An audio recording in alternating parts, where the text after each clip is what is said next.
In today's video, I'm going to teach you how to download Photo from Palette.fm. Start by opening your web browser and heading to Palette.fm. Give the page a moment to load. A stable connection helps the tools and previews appear quickly. You'll be taken to a clean, straightforward interface designed for turning black and white photos into color in just a few clicks. Next, look for the Colorize Photo option and select it to upload your image. You can choose a file from your computer or mobile device, and common formats like JPG and PNG work best.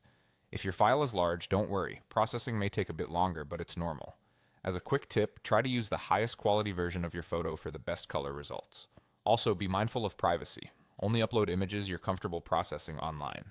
Once your photo loads, the site will generate an initial colorized version. This is your starting point, and now you can make the edits you need.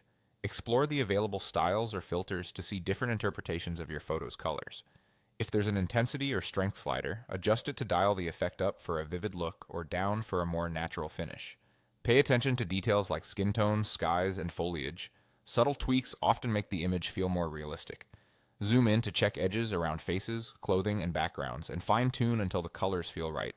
If you see a comparison or before and after view, use it to judge whether your changes improve the photo. Don't be afraid to try a few different looks. It's common to test multiple variations before landing on one that suits the mood of your image. When you're happy with the result, click the download button to save the photo to your device. Depending on your setup, you may be asked to choose a file format or resolution. Select what fits your needs, with higher resolution preferred for printing and standard resolution for quick sharing. Pick a save location you'll remember, such as your Downloads folder or a project folder. On mobile, the file usually appears in your device's Downloads or photo library. After the download finishes, open the image to make sure it looks as expected.